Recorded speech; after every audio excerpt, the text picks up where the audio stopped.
Bismillahirrahmanirrahim. Assalamualaikum warahmatullahi wabarakatuh.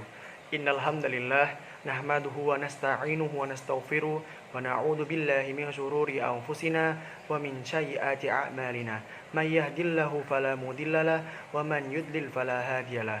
Asyhadu an la ilaha illallah wa asyhadu anna Muhammadan abduhu wa rasuluh la nabiyya rasulahu ba'dah. Segala puji bagi Allah, karena rahmat dan karunia-Nya kita dapat menikmati hidup sampai saat ini. Salawat serta salam tidak lupa kita haturkan kepada junjungan kita Nabiullah Muhammad sallallahu alaihi wasallam. Karena berkat perjuangannya kita dapat menikmati indahnya ad-dinul Islam. Di sini kami dari kelompok 1 akan menjelaskan materi yang pertama, yaitu bagaimana kontribusi agama dalam pengembangan ilmu pengetahuan dan riset. Oke, next. Nah, berikut merupakan anggota-anggota kami dari kelompok 1. Oke, bisa di next. Sebelum kita memulai materi, alangkah baiknya kita membaca doa terlebih dahulu. Bismillahirrahmanirrahim. Allahumma inni a'udzu bika an adilla aw udalla aw azilla aw uzalla aw adlima aw udlama aw ajhala aw yujhala alayya. Amin. Semoga setelah kita membaca doa terlebih dahulu tadi, kita diberikan kelancaran dalam memahami materi ini. Oke, kita masuk ke materi, yaitu apa sih definisi ilmu pengetahuan dan riset yang akan dijelaskan oleh Mbak Isma. Kepada Mbak Isma dipersilakan. Definisi ilmu pengetahuan dan riset. Ilmu merupakan kata serapan dari kata kerja atau fi'il bahasa Arab yaitu alimah, yang artinya tahu atau mengetahui. Pengertian pengetahuan menurut KBBI adalah sesuatu yang diketahui. Sedangkan ilmu menurut KBBI adalah pengetahuan yang telah tersusun secara sistematis dengan metode tertentu sehingga dapat menjelaskan gejala tertentu di bidang tersebut. Sehingga dapat disimpulkan ilmu adalah pengetahuan yang telah tersusun secara sistematis dan telah diuji kebenarannya sehingga dapat dikatakan valid dan sahih. Definisi selanjutnya untuk riset. Riset merupakan kata serapan dari bahasa Inggris yaitu research. Re artinya kembali dan search artinya mencari. Menurut KBBI, research adalah penelitian suatu masalah yang bersistem, kritis dan juga ilmiah untuk meningkatkan pengetahuan atau pengertian, mendapatkan fakta baru atau melakukan penafsiran yang lebih baik. Sehingga dapat disimpulkan bahwa riset adalah proses untuk mengumpulkan, menganalisis, dan juga menerjemahkan informasi atau data secara sistematis untuk menambah pemahaman baru terhadap suatu hal yang dikaji. Selanjutnya akan dijelaskan oleh Mas Wahyu. Next. Hubungan antara agama Islam dengan ilmu pengetahuan dan riset. Pentingnya menuntut ilmu. Agama Islam selalu mendorong umatnya agar menuntut ilmu, karena manusia itu dimuliakan karena ilmu yang didapatnya. Sesuai dengan firman Allah Subhanahu wa taala dalam surat Al-Mujadilah ke-11, Allah Subhanahu wa taala berfirman, "Yarfa'illahu alladziina aamanu minkum walladziina utul ilma darajat." Bahwa Allah Subhanahu wa taala meninggikan derajat dari orang-orang beriman dan juga orang-orang yang berilmu. Telah jelas firman Allah yang pertama kali turun kepada Nabi Muhammad SAW dalam surat Al-Alaq ayat 1-5, "Iqra' bismi rabbikal ladzi khalaq." Bacalah dengan menyebut nama Tuhanmu yang Maha Menciptakan. Bacalah. Apa yang dibaca? Ayat-ayat atau tanda-tanda kekuasaan Allah Subhanahu wa taala. Ayat-ayat atau tanda-tanda kekuasaan Allah Subhanahu wa taala itu ada dua. Yang pertama adalah wahyu yang turun kepada Nabi Muhammad, yakni Al-Qur'an. Yang kedua adalah ayat-ayat yang terkandung dalam langit dan bumi ini, yang dimana kita membacanya itu dengan ilmu pengetahuan. Yakni ilmu pengetahuan itu berarti suatu pengkajian terhadap tanda-tanda kebesaran Allah Subhanahu wa taala. Karena segala sesuatu yang ada di langit dan di bumi ini diciptakan tanpa sia-sia, tidak diciptakan dengan sia-sia. Yang kemudian, begitu pentingnya ilmu pengetahuan dalam Islam, sehingga baginda Nabi SAW mewajibkan umatnya untuk menuntut ilmu. Dalam suatu hadis dijelaskan, "Thalabul ilmi fardhatun 'ala kulli muslim." Menuntut ilmu itu hukumnya wajib bagi setiap muslim. Hadis riwayat Ibnu Majah nomor 224 dari sahabat Anas bin Malik radhiyallahu an disahihkan oleh Al-Albani dalam Sahih Al-Jami nomor 3913. Oke, next. Al-Quran merupakan landasan ilmu pengetahuan. Para ilmuwan terdahulu memberikan suatu kontribusi yang besar dalam dunia ilmu pengetahuan dan riset melalui Al-Quran. Mereka mempelajari secara teliti, merenungi setiap ayat dalam Al-Quran, dan dari Al-Quran pula mereka menemukan sebuah penemuan yang sangat penting bagi perkembangan zaman dan perkembangan ilmu pengetahuan dan riset. Contohnya Jabir ibnu Hayyan. Beliau adalah penemu pertama atom Fe dari surah Al-Hadid. Beliau membaca surah besi. Masya Allah teman-teman sekalian, besi itu memiliki nomor isotop yang paling stabil, itu adalah 57. Sama persis dengan surah besi, surat ke-57. Dan nomor atomnya 26, ayat ke-25 sampai 26. Wa anzalnal hadid, dan kami turunkan besi, kemudian diteliti oleh Jabir ibnu Hayyan, dan diturunkan hingga menemukan unsur atom dari atom besi Fe. Kemudian contoh kedua ada Abbas ibnu Firnas yang membuat prototipe pertama pesawat terbang. Beliau meneliti dari surah Al-Mulk ayat ke-19, dan tidakkah kamu melihat burung-burung yang mengatup dan mengepakkan sayapnya? Beliau meneliti dan membuat sayap burung. Hal ini menjadi landasan awal dari pembuatan pesawat terbang dalam hal sayap. Walaupun masih banyak kekurangan yang kemudian disempurnakan oleh Wright bersaudara, dibawa lagi dan disempurnakan lagi oleh B.J. Habibie. Kemudian ada Ibnu Al-Haytham, bapak lensa optik.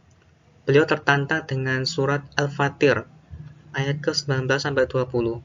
Wa ma yastawil a'ma wal basir. Dan apakah sama orang yang bisa melihat dan orang yang buta? Wala tulumat walan nur, dan apakah sama antara kegelapan dan juga cahaya? Beliau meneliti surat tersebut sehingga ternyata dalam surat tersebut cahaya itu merupakan faktor kunci utama dalam manusia untuk bisa melihat. Tanpa adanya cahaya, manusia itu tidak dapat melihat.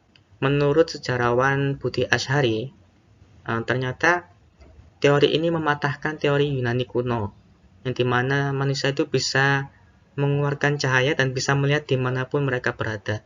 Dan teori ini merupakan landasan awal ditemukannya lensa optik, membuat penemuan yang baru, yakni lensa optik yang sangat bermanfaat bahkan bagi orang-orang yang mengalami kekurangan dalam penglihatan mereka, seperti minus, plus, dan lain sebagainya. Hal ini membuktikan bahwa Al-Quran itu merupakan landasan ilmu pengetahuan sesuai dengan ayat surat Ali Imran ayat ke-190 sampai 191. Sesungguhnya dalam penciptaan langit dan bumi dan pergantian malam dan siang terdapat tanda kekuasaan bagi orang-orang yang berakal. Dan inti dari pelajaran ini adalah Rabbana ma khalaqta hadza batila. Wahai Tuhan, tidaklah Engkau menciptakan semua ini dengan sia-sia. Untuk slide selanjutnya akan dijelaskan oleh Mas Sajid. Oke, sekarang kita masuk ke materi yaitu pandangan Islam terhadap iptek. Paradigma Islam adalah paradigma yang memandang bahwa agama adalah dasar dan pengatur kehidupan. Akidah Islam menjadi basis dari segala ilmu pengetahuan. Akidah Islam yang terwujud dalam apa yang ada dalam Al-Quran dan Hadis menjadi kaidah fikriyah, yaitu landasan pemikiran. Suatu asas yang di atasnya dibangun seluruh bangunan pemikiran dan ilmu pengetahuan manusia. Paradigma ini memerintahkan manusia untuk membangun segala pemikirannya berdasarkan akidah Islam, bukan lepas dari akidah itu. Karena disebutkan dalam surat Al-Baqarah ayat 164, yaitu sesungguhnya pada penciptaan langit dan bumi, pergantian malam dan siang, kapal yang berlayar di laut dengan muatan yang bermanfaat bagi manusia. Apa yang diturunkan Allah dari langit berupa air, lalu dengan dihidupkannya bumi setelah mati, itu kering, dan dia terbarkan di dalamnya bermacam-macam binatang dan perkisaran angin dan awan yang dikendalikan antara langit dan bumi. Semua itu sungguh merupakan tanda-tanda kebesaran Allah bagi orang-orang yang mengerti. Jadi Islam itu terhadap iptek tidak melarang kita untuk berkembang. Jadi Islam itu mendukung kita untuk selalu berkembang karena kita disuruh untuk memahami gitu bagaimana kebesaran tanda-tanda Allah. Yang mana tentu saja itu ketika kita membangun sebuah ilmu pengetahuan, kita melakukan sesuatu itu selalu terdapat batas-batas, yaitu yang telah diatur oleh syariah Islam. Oke, materi selanjutnya akan dijelaskan oleh Mbak Siti Zulaika. Selanjutnya yaitu terdapat standar dalam pemanfaatan ilmu pengetahuan dan juga riset. Standarnya yaitu syariah Islam. Ketentuan hukum halal dan haram dalam syariat Islam wajib dijadikan pedoman dalam pemanfaatan ilmu pengetahuan dan juga riset, bagaimanapun bentuknya. Ilmu pengetahuan dan juga riset yang boleh dimanfaatkan yaitu yang telah dihalalkan oleh syariat Islam berdasarkan Al-Quran dan juga hadis. Begitupun sebaliknya, ilmu pengetahuan dan riset yang tidak boleh dimanfaatkan adalah yang diharamkan oleh syariat Islam. Hal ini sesuai dengan dalil dan juga hadis yang mewajibkan umat Islam untuk melakukan tindakan maupun perbuatan sesuai dengan ketentuan hukum Allah SWT dan juga Rasul-Nya, termasuk dalam pemanfaatan ilmu pengetahuan dan riset ini. Dalam firman Allah surat An-Nisa ayat 65 dijelaskan bahwa iman seorang muslim belum sempurna ketika belum memenuhi 3 syarat. Yang pertama yaitu berhukum kepada Rasulullah pada saat beliau masih hidup dan juga kepada syariat Rasulullah setelah beliau meninggal dunia. Yang kedua yaitu menerima hukum syariat yang dibawa oleh Rasulullah dengan ridho dan lapang hati, meyakini bahwa hukum yang telah ditetapkan oleh Rasulullah adalah hukum yang benar dan juga adil. Yang ketiga yaitu secara lahiriah tunduk terhadap hukum syariat. Sehingga standar yang digunakan haruslah standar yang sesuai dengan ajaran Islam. Apabila tidak, akan berpeluang pada pengaplikasian ilmu pengetahuan dan juga riset yang tidak bermoral, tidak berperi kemanusiaan dan juga bertentangan dengan nilai agama. Contohnya saja, membuat bom atom untuk membunuh ribuan manusia. Padahal mereka tidak mempunyai salah apa-apa. Seperti itu. Selanjutnya akan dilanjutkan oleh teman saya. Baik, selanjutnya adalah peran kontribusi Islam terhadap ilmu pengetahuan dan riset. Yang pertama pada bidang astronomi, penemuan sistem heliocentris oleh Al-Biruni. Yang kedua, penemuan astrolab oleh Abu Said Al-Sijri yang membantu navigasi para pelaut dan membantu Christopher Columbus menemukan Amerika. Kedua, pada bidang matematika, Islam juga berkontribusi pada konsep desimal dan persepuluhan, penggunaan variabel dan simbol-simbol pada persamaan matematika, penemuan bilangan 0, kemudian penemuan simbol phi, penyusunan daftar logaritma, merumuskan penyelesaian persamaan kuadrat, penemuan metode aljabar, serta konsep KPK atau kelipatan persekutuan kecil. Oke, selanjutnya akan saya serahkan pada rekan saya, Levi. Baik, di sini saya akan menjelaskan tentang bagaimana peran Islam di bidang kedokteran. Yang pertama adalah Islam berperan dalam mendirikan rumah sakit pertama dan paling terkemuka di sekitar abad ke-8 di daerah Kairo dan juga Baghdad. Jadi pada saat itu rumah sakit itu sangat jarang dan Islam pertama kali mendirikan rumah sakit yang paling terkemuka juga pada saat itu. Jadi bahkan ada beberapa sumber menyatakan bahwa korban-korban perang salib pada saat itu lebih suka untuk dirawat di rumah sakit milik umat muslim daripada Kristen karena mereka merasa bahwa rumah sakit di sana itu lebih memiliki kompetensi yang lebih bagus dokter-dokternya daripada rumah sakit Kristen. Selain itu juga sistem rumah sakit Islam telah ditiru oleh Raja Louis ke-9 sehingga Raja Louis ke-9 setelah pulang dari perang salib langsung membangun sebuah rumah sakit pertama di Paris.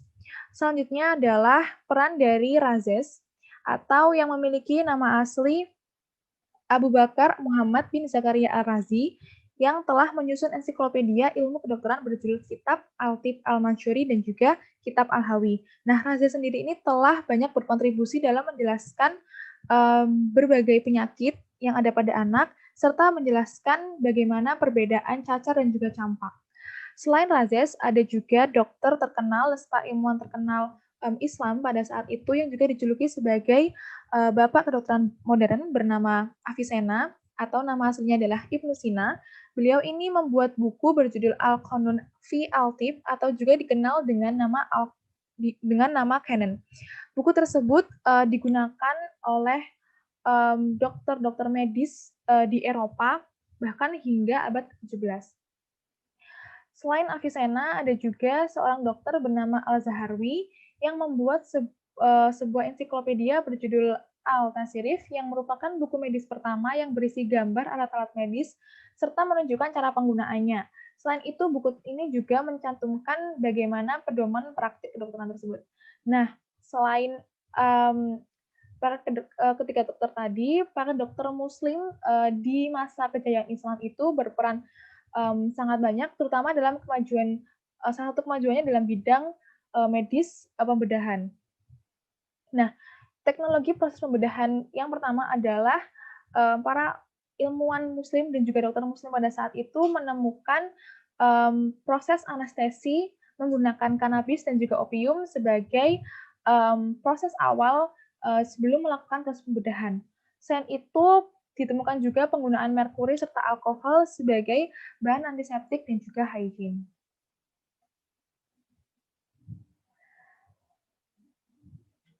Untuk selanjutnya adalah bidang sosial masyarakat.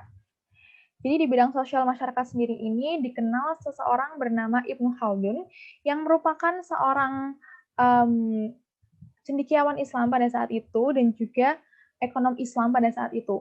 Jadi beliau ini menemukan dan memperkenalkan sistem ekonomi Islam di berbagai negara, termasuk salah satunya Indonesia. Nah, pada saat itu pemikiran dari Ibnu Khaldun ini sudah cukup berkembang dan memiliki kemajuan berpikir yang sangat pesat gitu dibandingkan para pemikir Barat modern seperti Adam Smith, Keynes, Ricardo, dan juga Malthus yang merupakan para pemikir Barat modern di bidang ekonomi. Jadi jauh sebelum para pemikir Barat modern ini, jauh sebelum para pemikir ekonomi Barat modern ini sudah ada sebelumnya, yaitu seorang Ibnu Khaldun di masa klasik yang memiliki pemikiran terkait teori-teori ekonomi, terutama teori tentang sistem ekonomi Islam. Nah, seorang Ibnu Khaldun ini menemukan beberapa teori, diantaranya adalah teori produksi, teori tentang nilai uang dan juga harga, teori distribusi, dan juga teori siklus. Nah, fokus dari Ibnu Khaldun ini itu mengembangkan teori bagaimana sebuah negara itu didukung tidak hanya diukur berdasarkan bagaimana pendapatan sebuah negara itu tapi juga dihitung dari bagaimana produktivitas para masyarakatnya gitu. Jadi produktivitas masyarakat itu juga menjadi sebuah indikator bagaimana negara itu bisa lebih maju. Nah, Ibnu Khaldun ini itu juga menemukan beberapa teori seperti teori internasional produksi yang juga menginisiasi teori internasional dan juga menjadi inisiasi teori perdagangan internasional. Jadi kontribusi Ibnu Khaldun di bidang ekonomi pada saat itu juga cukup membuat kemajuan pesat di bidang ekonomi hingga saat ini. Lalu selanjutnya adalah peran Islam di bidang kesehatan masyarakat. Nah, untuk selanjutnya di bidang kesehatan masyarakat ini, mungkin kita hanya mengenal beberapa ilmuwan terkenal seperti Hippocrates, John Snow, William Farr, atau mungkin John Crown. Nah, padahal umat Islam sendiri pada saat itu memiliki seorang epidemiolog terkenal bernama Ibnu An-Nafsi. Nah, jadi Ibnu An-Nafsi ini adalah seorang dokter sekaligus epidemiolog yang mengembangkan keilmuan epidemiologinya dengan mengadaptasi dari tulisan-tulisan milik Hippocrates. Jadi berdasarkan Khayali tahun 2017,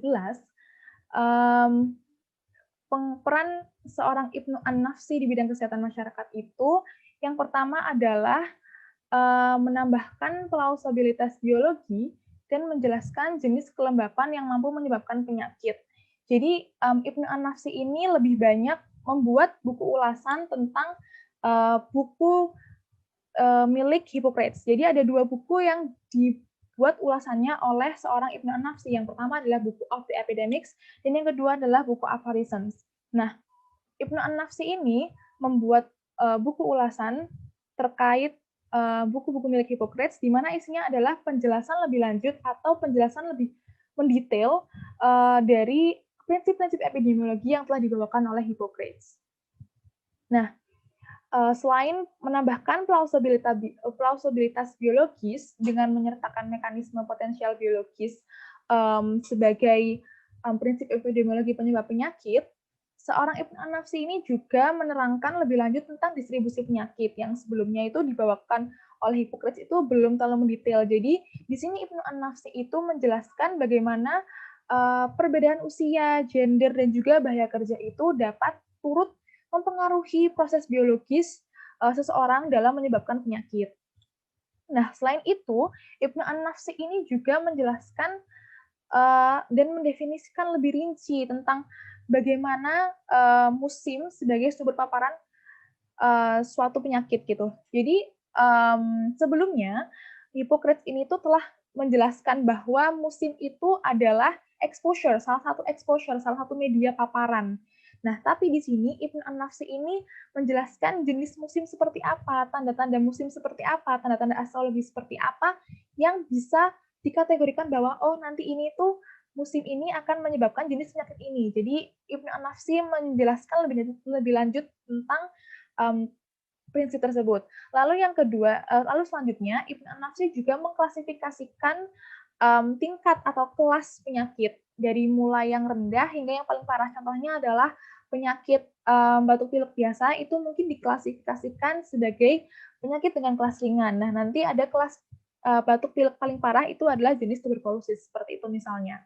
Lalu pada buku ulasannya untuk Of the Epidemics ini, Ibnu An-Nafsi ini lebih sering juga menjelaskan dan mengkaitkan serta membandingkan studi kasus yang dialami oleh beliau dengan studi kasus yang dialami oleh Hippocrates. Jadi Ibnu An-Nafsi ini tidak hanya menerangkan dan menjelaskan tentang teorinya saja, tapi juga menjelaskan tentang bagaimana prinsip-prinsip epidemiologi ini diaplikasikan dalam sebuah studi kasus yang beliau alami. Lalu pada buku ulasannya untuk Aphorisms, Ibnu An-Nafsi ini kembali menambahkan plausibilitas biologis dengan menjelaskan bagaimana faktor tersebut dapat mempengaruhi organ yang berbeda. Lalu selain itu, Ibnu An-Nafsi ini juga menjelaskan jika udara mungkin saja menjadi pembawa penyakit, sehingga udara itu dapat menyebabkan penyakit respirasi via udara atau airborne respiratory illnesses. Nah, ada gagasan tambahan yang dijelaskan, yang dipaparkan oleh Ibnu An-Nafsi pada buku ulasan keduanya untuk Aphorisms milik Hippocrates ini, yaitu pola terjadinya penyakit akan berbeda tergantung pada lokasi yang berbeda gitu. Karena menurut Ibnu An-Nafsi, setiap lokasi yang berbeda itu akan memiliki jenis iklim yang berbeda serta kondisi orang atau kondisi masyarakat yang berbeda. Jadi pola penyakit di setiap daerah itu akan berbeda bergantung pada lokasinya, bergantung pada iklimnya, dan juga bergantung pada kondisi masyarakatnya. Nah, dari gagasan ini juga memunculkan suatu gagasan baru di mana kondisi dan tipe penduduk yang berbeda ini merupakan salah satu penanda bahwa peran genetika itu mungkin berperan sebagai penyebab penyakit di masyarakat, seperti itu. Oke, untuk selanjutnya saya akan serahkan pada Hilma. Terima kasih. Selanjutnya, aku akan jelasin tentang kontribusi beberapa tokoh Islam dalam perkembangan ilmu pengetahuan, khususnya di bidang kesehatan. Nah, sebenarnya banyak sekali kontribusi tokoh-tokoh Islam dalam memberikan impact yang besar pada perkembangan ilmu pengetahuan, apalagi di bidang kesehatan. Tapi kelompok kita memberikan 4 contoh tokoh yang telah memberikan kontribusi besar untuk perkembangan ilmu pengetahuan di bidang kesehatan. Yang pertama itu Ibnu Sina. Nah, Ibnu Sina ini dijuluki dengan nama Avicenna. Beliau juga dijuluki Bapak Pengobatan Modern.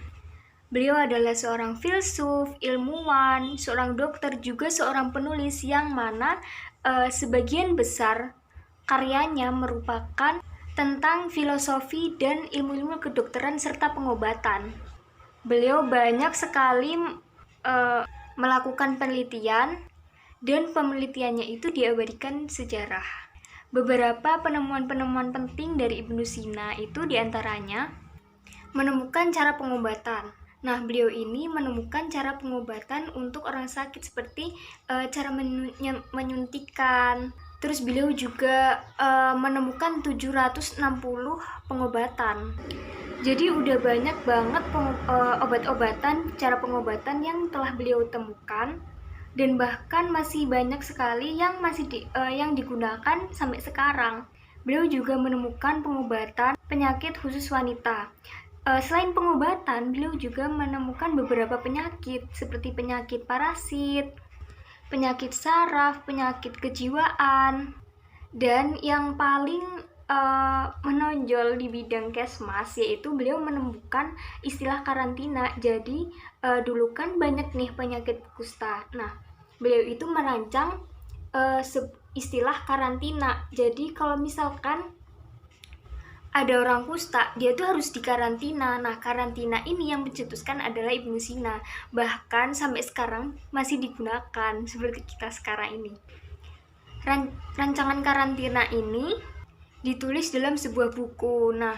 Nah hingga karantina adalah sebuah hal yang wajib dilakukan dalam rumah sakit ketika terjadi penyebaran kusta di lingkungan tersebut. Dan yang kedua adalah Ibnu Al-Nafis. Penemuannya yang paling terkenal itu beliau bisa menemukan atau mendeskripsikan peredaran darah dalam tubuh manusia. Beliau merupakan dokter pertama yang bisa merumuskan sirkulasi, dasar-dasar sirkulasi dalam paru-paru, jantung, dan kapiler. Beberapa karyanya Ibnu Al-Nafis ini yaitu The Commentary on Anatomy. Nah, buku ini itu isinya tentang pandangannya terhadap sirkulasi paru-paru dan jantung. Selain itu, beliau juga membuat buku yang berjudul The Comprehensive of Medicine. Buku itu merupakan buku yang berisi tentang ensiklopedia terbesar. Selain membuat buku tentang dunia kedokteran, beliau juga membuat buku yang di luar bidang kedokteran, yaitu contohnya kayak hukum, sosiologi, filsafat, dan lain sebagainya. Nah, selanjutnya akan dijelaskan oleh Ain. Selanjutnya saya akan menjelaskan tentang Muhammad Zakaria Ar-Razi. Ar-Razi sejak muda telah mempelajari filsafat, kimia, matematika, dan kesastraan. Dalam bidang kedokteran, ia berguru kepada Hunain bin Ishaq di Baghdad. Ia dipercayai untuk memimpin sebuah rumah sakit di Roy, dan selanjutnya ia juga memimpin rumah sakit di Baghdad. Al-Judari wal Hasbah atau Cacar dan Campak adalah buku pertama yang membahas tentang cacar dan campak sebagai dua wabah yang berbeda. Ia juga menemukan penyakit alergi asma dan ilmuwan pertama yang menulis tentang alergi dan imunologi. Lalu ia juga ilmuwan pertama yang menjelaskan demam sebagai mekanisme tubuh untuk melindungi diri. Ar-Razi juga diketahui sebagai ilmuwan sebabisa dan dianggap sebagai salah satu ilmuwan terbesar dalam Islam. Selanjutnya ada Abdul Qasim Az-Zahrawi. Ia dikenal di barat sebagai Abul Qasis dan ia adalah salah satu pakar di bidang kedokteran pada masa Islam abad pertengahan. Karya paling terkenalnya adalah Al-Tasrif, yaitu kumpulan praktik kedokteran yang terdiri atas 30 jilid. Ia mendapatkan julukan Bapak Operasi Modern dan ia juga menciptakan puluhan alat bedah yang berguna bagi dunia kedokteran, bahkan alat-alat tersebut masih digunakan dalam ilmu kedokteran hingga saat ini. Selanjutnya, saya akan menjelaskan mengenai contoh aplikatif keterkaitan agama dengan penemuan obat, yaitu obat MAH. Sebelumnya, MAH adalah gejala tidak nyaman atau keluhan sakit karena gangguan pada pencernaan dengan keluhan sakit perut, perut kembung, begah, mual, dan muntah, serta rasa panas pada ulu hati atau heartburn. Hal ini disebabkan karena ketidakseimbangan zat asam pada lambung sehingga mengalami gangguan pencernaan. Hal ini sesuai dengan firman Allah Subhanahu wa Ta'ala pada Quran Surat Al-Qamar ayat 49, yaitu sesungguhnya kami menciptakan segala sesuatu menurut ukuran. Oleh sebab itu, untuk menyeimbangkan zat asam pada lambung, maka dibutuhkan zat basa untuk menetralisir penyakit asam lambung. Obat mah adalah contoh aplikatif zat yang mengandung basa untuk menetralisir asam lambung. Oke, cukup sekian dari kelompok kami. Kurang lebihnya mohon maaf. Wassalamualaikum warahmatullahi wabarakatuh.